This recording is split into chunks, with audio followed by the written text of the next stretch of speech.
बोलिए हारे के सहारे की जय। बोलिए लखदातार की जय। बोलिए खाटू नरेश की जय। मेरे प्यारे श्याम प्रेमियों, आप सभी को मेरा जय श्री श्याम।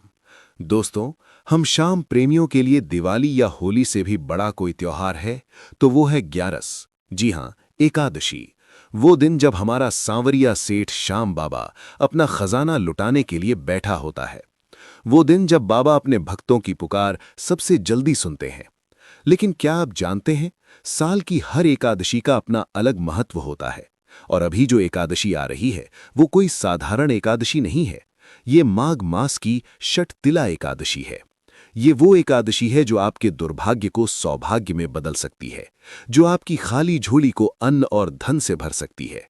आज के इस वीडियो में मैं आपको इस पवित्र एकादशी की वो प्राचीन कथा सुनाते हैं जिसे सुनने मात्र से पाप कट जाते हैं।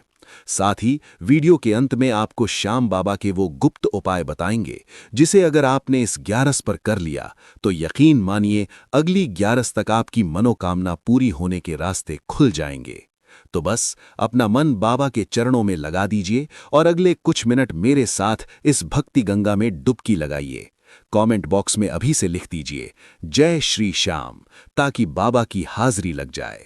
प्रेमी जनों, सबसे पहले समझते हैं कि इस एकादशी को षठ तिला क्यों कहते हैं।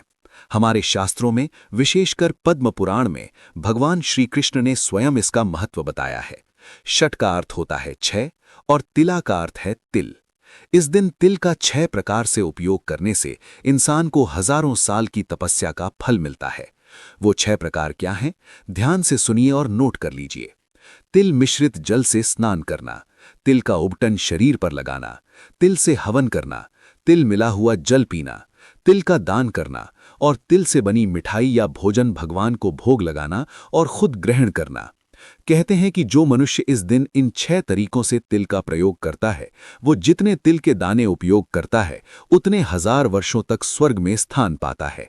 लेकिन श्याम भक्तों के लिए स्वर्ग से भी बड़ी चीज है खाटू धाम और श्याम बाबा। माघ का महीना भगवान विष्णु और श्री कृष्ण को अत्यंत प्रिय है और इस महीने में तिल का दान स्वर्ण दान यानी गोल्ड डोनेशन से भी ज्यादा फलदायी बताया गया है। अगर आपके जीवन में दरिद्रता है, पैसा आता है पर टिकता नहीं है या स्वास्थ्य खराब रहता है, तो ये एकादशी आपके लिए संजीवनी बूटी है।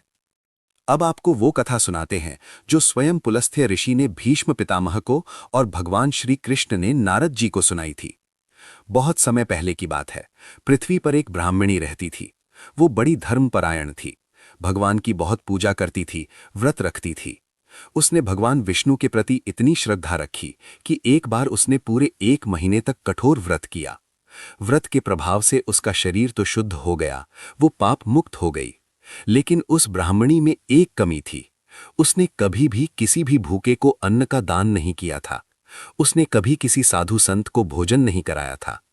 भगवान विष्णु ने सोचा, ये स्त्री मेरे धाम तो आ जाएगी क्योंकि इसने व्रत बहुत किए हैं, लेकिन इसके पास खाने के लिए कुछ नहीं होगा क्योंकि इसने कभी अन्नदान तो किया ही नहीं। बिना अन्न के ये स्वर्ग में तृप्त कैसे होगी? ये सोचकर भगवान ने एक लीला रची। वे स्वयं एक भिखारी का वेश बनाकर मृत्युलोक में उस ब्राह्मणी के पास गए। हाथ में भिक्षा का पात्र लेकर भगवान ने आवाज लगाई, माई भिक्षा दे दे, बहुत भूख लगी है। ब्राह्मणी ने दरवाजा खोला और एक फटे हाले भिखारी को देखा। उसे गुस्सा आ गया। वो बोली, अरे तुम यहां क्यों आए हो? मेरे पास तुम्हें देने के लिए कुछ नहीं है। भगवान बार बार मांगते रहे। ब्राह्मणी को इतना क्रोध आया कि उसने जमीन से एक मिट्टी का ढेला उठाया और भिखारी के पात्र में डाल दिया और बोली, ले यही खा ले। भगवान तो भाव के भूखे हैं। उन्होंने वो मिट्टी का ढेला भी स्वीकार कर लिया और बैकुंठ लौट आए। समय बीता, ब्राह्मणी ने शरीर त्यागा और अपने पुण्य प्रभाव से स्वर्ग लोक पहुंची। वहां उसे एक बहुत सुंदर महल मिला। महल तो हीरों और मोतियों से जड़ा था, लेकिन जब वो अंदर गई तो देखा कि घर में अन्न का एक दाना भी नहीं है। उसे बहुत जोर की भूख लगी थी। जब उसने देखा कि खाने को कुछ नहीं है तो वो घबरा गई। उसने भगवान को पुकारा, हे प्रभु, मैंने जीवन भर आपकी इतनी भक्ति की, इतने व्रत किए, फिर भी मेरे घर में खाने को कुछ क्यों नहीं है? तब भगवान विष्णु प्रकट हुए और बोले, हे देवी, तुमने व्रत से शरीर तो शुद्ध कर लिया, लेकिन तुमने कभी किसी को अन्न दान नहीं किया और जब मैं तुम्हारे पास आया था तो तुमने मुझे मिट्टी का ढेला दिया था। इसी कारण तुम्हें महल तो मिला लेकिन अन्न नहीं। ब्राह्मणी रोने लगी, प्रभु अब क्या होगा, मेरा उद्धार कैसे होगा? तब भगवान ने उसे एक उपाय बताया। उन्होंने कहा, हे देवी घबराओ मत, अब तुम अपने घर का दरवाजा बंद रखना। जब तक देव कन्याएं तुम्हें देखने आए तुम दरवाजा मत खोलना। उनसे कहना कि पहले मुझे षटतिला एकादशी के व्रत की विधि और महत्व सुनाओ, तभी दरवाजा खोलूंगी। ब्राह्मणी ने ऐसा ही किया। जब देव कन्याएं आईं तो उसने उनसे षटतिला एकादशी का महात्म्य सुना। फिर उसने माघ मास की एकादशी को पूरे विधि विधान से तिल का दान किया और व्रत रखा। उस व्रत के प्रभाव से उसका घर धन धान्य और अन्न से भर गया। उसे सब सुख प्राप्त हुए। तो श्याम प्रेमियों, इस कथा से हमें ये सीख मिलती है कि सिर्फ जय श्री श्याम बोलने से या सिर्फ माला फेरने से काम नहीं चलेगा। बाबा कहते हैं, दीन दुखियों की सेवा ही मेरी असली पूजा है। अगर आप सक्षम हैं तो इस 11 पर दान जरूर करें। अब आते हैं सबसे मुख्य बात पर। कल 11 वाले दिन आपको क्या करना है, कैसे हमारे श्याम बाबा को खुश करना है। सुबह का नियम, ब्रह्म मुहूर्त में उठें, नहाने के पानी में थोड़े से तिल और गंगा जल जरूर मिलाएं। नहाते समय ओम नमो भगवते वासुदेवाय का जाप करें। बाबा का श्रृंगार, श्याम बाबा के दरबार को पीले फूलों से सजाएं। बाबा को पीले वस्त्र पहनाएं, अगर घर में मूर्ति या तस्वीर है तो।